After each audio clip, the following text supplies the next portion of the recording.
करके। सर ने आज बात की किसके बारे में? डाइजेशन के बारे में।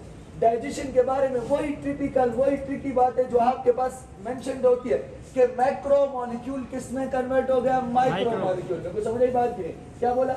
मैक्रो मॉलिक्यूल किस में कन्वर्ट हो गया? माइक्रो मॉलिक्यूल में। उसके बाद कॉम्प्लेक्स मॉलिक्यूल किस में कन्वर्ट हो गया? सिंपल मॉलिक्यूल में। उसके बाद लार्ज मॉलिक्यूल किस में कन्वर्ट हो गया? स्मॉल। अरे ये बातें तो सिंपल है, याद क्या रखना है? याद ये रखना है कि वो खाना जो ब्लड में डिफ्यूज ना हो सके उसे किस में कन्वर्ट करना? जो ब्लड में डिफ्यूज हो सके उस प्रोसेस को हम लोग क्या कहते हैं? डाइजेशन। को समझ आई बात की कि नॉन डिफ्यूजिबल फॉर्म को किस फॉर्म में कन्वर्ट करने में? डिफ्यूजिबल फॉर्म में। फिर सर ने कहा दो तरह की डाइजेशन होती है, एक डाइजेशन जो सेल से बाहर होगी और दूसरी डाइजेशन जो सेल के अंदर होगी। हमारी बॉडी में दोनों डाइजेशन होती है, लेकिन एमडीकेट के हिसाब से जो एक्स्ट्रा सेलुलर डाइजेशन है उसके लिए हमें क्या चाहिए? डाइजेस्टिव सिस्टम चाहिए कि नहीं चाहिए? और आपके पास जो इंट्रा सेलुलर डाइजेशन है उसके लिए हमें क्या चाहिए? यूकैरियोट्स के केस में। किस केस में? यूकैरियोट। अब सर ने कहा डाइजेस्टिव सिस्टम को अगर मैं स्प्लिट करूं तो दो हिस्सों में होता है। एक को कहते हैं digestive tract, gastro intestinal tract या एलिमेंट्री कैनाल। तो समझ आई बात? इसकी लेंथ की बात करूं तो कितने मीटर है? 6 मीटर। और कितने फीट है? 30 फीट। अब पॉइंट ये याद रखना है मेरा बच्चा, इसमें दो तरह की डाइजेशन होती है। एक को सर ने कहा केमिकल डाइजेशन और दूसरे को सर ने क्या कहा? Mechanical digestion. अब नेक्स्ट में आ गया एसोसिएटेड ग्लैंड। सर जी एसोसिएटेड ग्लैंड वो है जो इनडायरेक्टली इन्वॉल्व होते हैं किस में मेरे बच्चा? आपके पास डाइजेशन में, जिसमें हमारे पास कौन आ गया मेरे बच्चा? पैनक्रियाज आ गया और साथ में कौन आ गया? लिवर आ गया। तो समझ आई बात? Yes sir. अब आ जाइए यहाँ पे। Sir how many types of digestion are there? There are 2 basic type. एक को क्या बोला? दूसरे को क्या बोला? अब सुनो, जो मैकेनिकल डाइजेशन है उसमें आपके पास मूवमेंट्स या मैकेनिक्स होना, जब मैकेनिक्स होती है मूवमेंट होती है।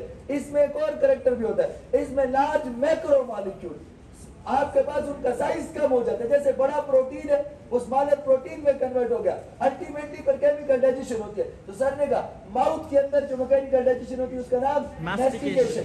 उसके बाद स्टमक में जो होती है उसका नाम चर्निंग। उसके बाद इमल्सिफिकेशन होती है। उसके बाद सर ने यहाँ पे एक लफ्ज बोला, केमिकल डाइजेशन की बात करें तो स्लाइवा आ गई, HCl आ गई और एंजाइम्स आ गए कि नहीं आ गए? उसके बाद सर ने यहाँ पे एक और लाइन बोली। सर ने कहा ये जो स्फिंक्टर्स होते हैं, स्फिंक्टर्स वो मस्कुलर स्ट्रक्चर है जो मूवमेंट ऑफ फूड को कंट्रोल करे। How many sphincters are there in digestive system? 7।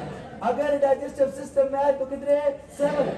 और अगर डाइजेस्टिव ट्रैक्ट का पूछे तो उसमें कितने हैं? 6। अगर एसोसिएटिव ट्रैक्ट का पूछे तो आपके पास कितने आगे? 1। फिर लास्ट में ये जरा सुनो, स्ट्रक्चर ऑफ स्फिंक्टर। तो स्फिंक्टर्स दो तरह के होते हैं, या तो स्मूथ होंगे या स्केलेटल होंगे। स्मूथ का नाम सुनना, upper oesophageal sphincter, lower oesophageal sphincter, pyloric sphincter, ileocaecal sphincter और स्फिंक्टर ऑफ ओडाइट। और उसके बाद बोला इनर एनल स्फिंक्टर। ट्रिक क्या है?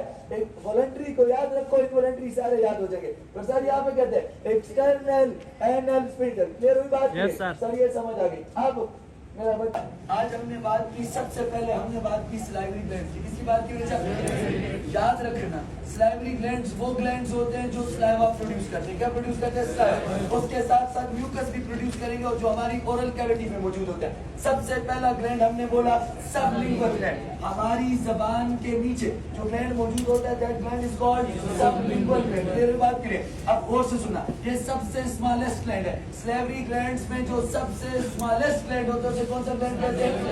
सबलिंगुअल ग्लैंड कहते हैं, नहीं कहते? उसके बाद याद रखना इसकी सेक्रीशन याद रखना, ये किस को सेक्रीट करता है? सलाइवा। साथ में किसको सेक्रीट करता है? म्यूकस। समझ आई बात की?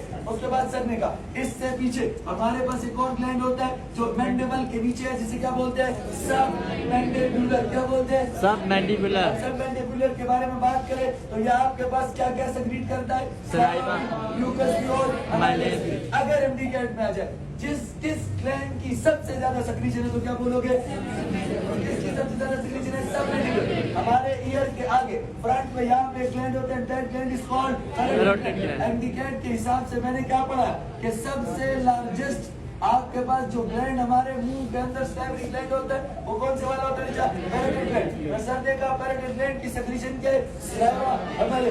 उसके बाद सर आ गए इम्नस ग्लैंड पे। इम्नस ग्लैंड आपके पास वो व्हाइट ग्लैंड है जो कि किसकी सेक्रीशन करता है? लाइपेज की। किसकी सेक्रीशन करता है? इम्नस ग्लैंड किसकी सेक्रीशन करेगा? लाइपेज।